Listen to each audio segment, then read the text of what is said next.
a ti rí ẹni tó ta cream tí Miss Paris rún tó rún nù ẹ̀, a ti rí ẹni tó ta cream tí wọ́n kọ́ cream dílẹ̀ tó ń bá ẹ̀jẹ̀. Irú àwọn tó dẹ̀ máa ń ṣiṣẹ́ burúkú yìí lórí social media tó ń bá ti nírun lórí, àwọn igun pa lórí, wọ́n ti gbẹ́bọ wọ́n sì ti fẹ́ babaláwo orí. Èmi ò mẹ́ni náà o, mo fún yín symptoms àwọn oníṣẹ́ ibi orí social media ni o. Ẹni tẹ́ bá fẹ́ ra aṣọ lọ́wọ́ ìdíbi gold ẹni kò ṣe orí ẹ̀ báyìí tí ò bá ti nírun gbogbo orí.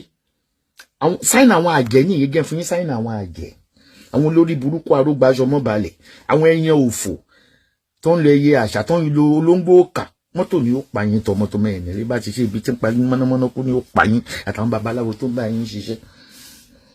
Social media ti dẹlẹgẹ́ o, wọ́n gba àsìkì true cream, wọ́n gba àsìkì dáadáa true cream.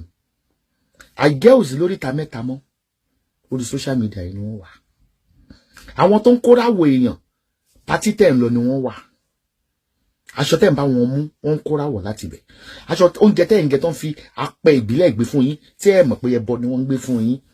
Ẹ̀rọ ni we went back to the olden ages. Kí ló tí wọ́n fi máa kọ́ ní olden ages? Kí ló tí wọ́n fi gbé àga fún yín tẹ́ ìjókòó sórí ẹni? Kákó mọ̀ pé olden ages party ni. Ẹni tá dẹ̀ ń sọ yìí tó bá tó ṣéèjì kan máa play voice note àwọn staff ẹ̀. Tó pé tó bá ń ṣe spa fún ọ báyìí omi yẹn ó máa rọ́ lọ lé babaláwo. Gbogbo èyí ò lè kúkú dé rí, èmi ò kúkú bóra, wọn lè rí, kò sí tí nǹkan fi ń para, kò sí tí ń fi ń pamá. Báwo mi máa mú tọwọ́ bọnú òbò mi tí màá ní kírímù, òbò máa ní kírímù nínú, mo máa fi ń para, kò sí tẹ́mi ò fi ń para.